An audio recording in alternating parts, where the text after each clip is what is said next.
Ji, Recording in अस्सलाम वालेकुम। मैं progress. मोहम्मद अब्बास लंदन से। मेरे साथ हैं वहीद रामे, पावलूम एसोसिएशन फैसलाबाद के प्रेसिडेंट हैं and he is been working really hard for textile industry. रामे साहब, अस्सलाम वालेकुम, थैंक्स फॉर योर टाइम। वालेकुम अस्सलाम जी, nice to see you. Waheed, मुझे ये बताएं कि इस वक्त क्या पोजीशन है ये जो आजकल जो हालात हैं, we are really concern. Overseas Pakistani बाहर बैठे प्रदेश में सोचते हैं पता नहीं पाकिस्तान के क्या हालात बने। आपको स्पेशली टाइम इसलिए दिया है कि you are very much into this textile industry. आपको ज्यादा पता है कि वहां पे लोकल हालात पहले क्या थे, आज से 1 साल पहले, और आज क्या हालात हैं। जरा प्लीज एक्सप्लेन करेंगे। बिस्मिल्लाहिर्रहमानिर्रहीम। बहुत शुक्रिया नजर अब्बास साहब, आपने मौका दिया कि मैं अपने इस वक्त जो prevailing conditions of the textile industry in Faisalabad particularly and in general in Pakistan, उसके मुतालिक आपको कुछ ब्रीफ करूं। और जो वाकई कंसर्न्स ओवरसीज पाकिस्तानीज को होने चाहिए, क्योंकि हम समझते हैं कि आप हमारा पार्ट एंड पार्सल हैं, बल्कि we are the body and you guys are the heart in that body. कि अगर हम सब चलते हैं तो फिर आप लोग हार्ट बीट हैं, तो जिससे पाकिस्तान के लोग फील करते हैं और ओन करते हैं हम एक दूसरे को। तो इस वक्त जो हालात हैं हमारे टेक्सटाइल इंडस्ट्री के, चूंकि आपको पता है कि पाकिस्तान के जो बेसिक और मेन एक्सपोर्ट्स है तकरीबन $14 बिलियन, ये आपकी टेक्सटाइल से आती है। और आपका जो भी इसके अंदर आपको जो हम जो जनरेट करते हैं नौकरियां, वो सारी जो है आपका गवर्नमेंट सेक्टर की बजाय आपका प्राइवेट सेक्टर और खासतौर पर आपका टेक्सटाइल सेक्टर जनरेट करता है। और फैसलाबाद जो है ये पाकिस्तान का टेक्सटाइल कैपिटल है, टेक्सटाइल का हब है। यहाँ से तकरीबन $6 बिलियन की हम एक्सपोर्ट करते हैं, और यहाँ पे 20 लाख से ज्यादा लोग जो हैं टेक्सटाइल के बिजनेस के साथ जो है वो जुड़े हुए हैं। खासतौर पर जो इसमें लेबर ओरिएंटेड ये इंडस्ट्री है। तो इस वक्त जो अंडर प्रिवेलिंग कंडीशंस हैं वो हम कहेंगे पुअर हैं और खासी तशवीशनाक हैं।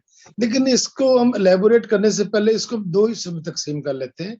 एक हमारा है एक्सपोर्ट्स और एक हमारा है लोकल टेक्सटाइल्स। अगर हम इन दोनों सेक्टर्स को इसको वन बाय वन लें, तो जो एक्सपोर्ट्स हैं, पाकिस्तान का एक्सपोर्ट्स है, अगर आप इसको थोड़ा सा 2-3 साल पीछे जाते हैं, तो कोविड जो था, कोविड के अंदर जब मार्च 2020 में कोविड आया, तो उस वक्त बाय द ग्रेस ऑफ अल्लाह करीम पाकिस्तान गवर्नमेंट ने एक बेहतर स्ट्रेटेजी की और अल्लाह ने इतना करम किया कि हम लोगों ने दूसरी दुनिया की तरह अपने जो फैक्ट्रीज थी, मिल्स थी, इसको हमने शट ऑफ नहीं किया, बल्कि इसको हमने जारी रहने दिया। कुछ टाइम ऐसा हुआ 2, 2.5, 3, 3.5 वीक्स जिसमें हमारी इंडस्ट्री बंद रही पार्शली, लेकिन फिर इसके बाद हमने फुल थ्रॉटल पे इसको चलाया।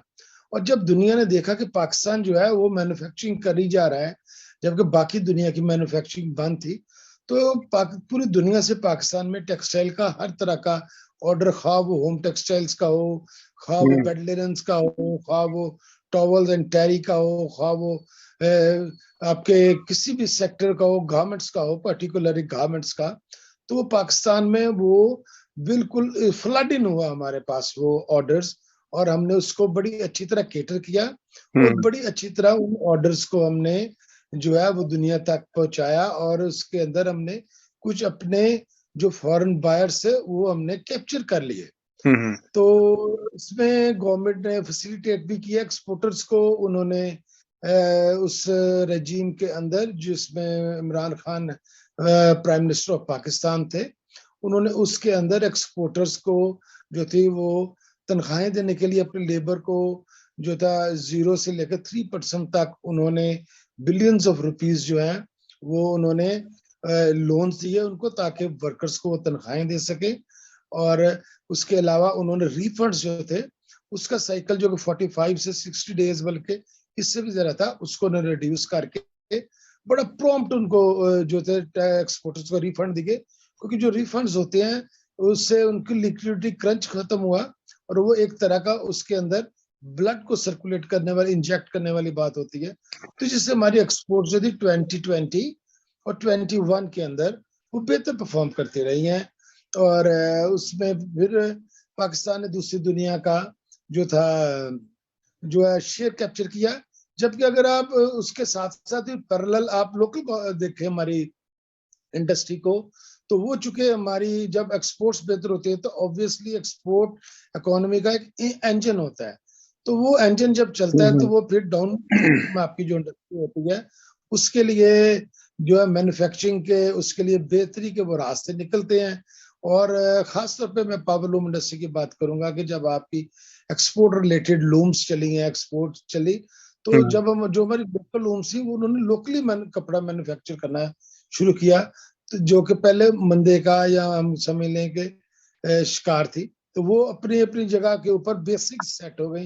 एक्सपोर्ट की लूम्स एक्सपोर्ट करने लगी माल, वीव करने लगी, और लोकल जो थी हमारी लोकल जो वीविंग की इस वक्त कैपेसिटी है वो तकरीबन 12 मिलियन यार्ड्स या 12 मिलियन मीटर्स पर डे है, क्योंकि बहुत बड़ी प्रोडक्शन है।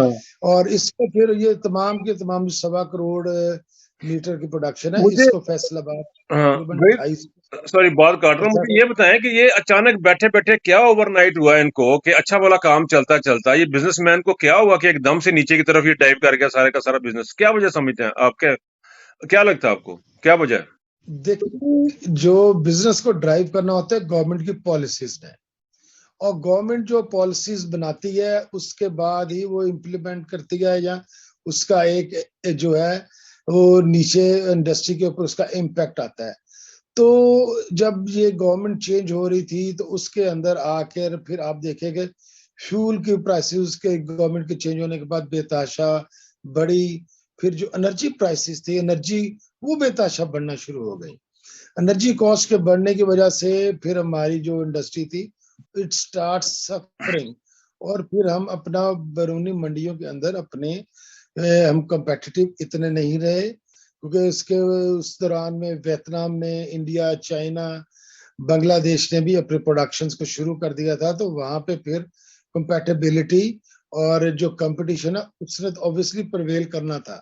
तो जब आप कॉम्पिटिटिव वर्ल्ड के अंदर होते हैं तो आपको अपनी प्रोडक्ट की क्वालिटी को भी मेंटेन करने के साथ साथ आपको अपनी प्राइसेस जो है इनको भी आपने जो है वो कंसिस्टेंट रखना होता है। लेकिन जहाँ पे जब हमारी प्राइसेस में इजाफा हुआ है तो उसकी वजह से फिर ये सारे का सारा मामला जो है वो आहिस्ता आहिस्ता चौपट होना शुरू हो गया, जिसका नतीजा फिर ये निकला कि हमारी जो 14 बिलियन डॉलर्स की एक्सपोर्ट थी वो टच हो रही थी, और उसको ग्राफ उसका ऊपर जा रहा था। 5.8% ग्रोथ रेट हमारा हो गया था, जिसमें पाकिस्तान के अंदर तकरीबन मैं आपको बताऊं कि स्टेट बैंक ने एक फैसिलिटी शुरू की थी टर्फ की, जिसमें वो 5% के ऊपर इंडस्ट्री को जो है वो अपग्रेड करने के लिए जो सा इंसेंटिव्स और लोन दे रहा था, वो सारी की सारी ना सिर्फ लोगों ने, इंडस्ट्रियलिस्ट ने, एक्सपोर्टर्स ने उसको यूज किया, और पाकिस्तान में तकरीबन जो है 300 अरब रुपए के करीब इंडस्ट्री जो है अपना मशीनरी इंपोर्ट की। तो वो मशीनरी लगनी थी, वो मशीनरी से ऑब्वियसली आपको उधर से रोजगार जनरेट होना था, उधर से आपकी प्रोडक्शन में इजाफा होना था, मैन्युफैक्चरिंग बेहतर होनी थी, और ऑब्वियसली वो जो नई मशीनरी आनी थी। लेकिन ये सारी की सारी चीजें आपके बिल्कुल एक ही चीज के ऊपर आके रुक जाती हैं कि आपकी एनर्जी कॉस्ट क्या है या आपकी कॉस्ट ऑफ प्रोडक्शन क्या है। गवर्नमेंट पॉलिसीज ने इसको अफेक्ट किया हमारे सारे बिजनेसेस को। हाँ जी, इसको जब आप चेंज ऑफ गवर्नमेंट हुई है तो उसके बाद वो कंसिस्टेंट नहीं रह सकी पॉलिसीज, और फिर उसके अंदर आके हमारे जो बिजनेस है वो इफेक्ट होना शुरू हुए। 5.8% जो ग्रोथ रेट था वो तो तकरीबन जीरो ही होना शुरू हो गया, 2 पे आ गया। फिर आपने देखा कि पाकिस्तान की जो क्रेडिट रेटिंग थी मॉडिस की थी, पुअर्स एंड वो सारी की सारी जो है वो एकदम नीचे आना शुरू हो गई। हम जो बैरूनी दुनिया थी उसका एतमाद खोने लग गए। पॉलिटिकल एक अनरेस्ट पाकिस्तान के अंदर आ गया।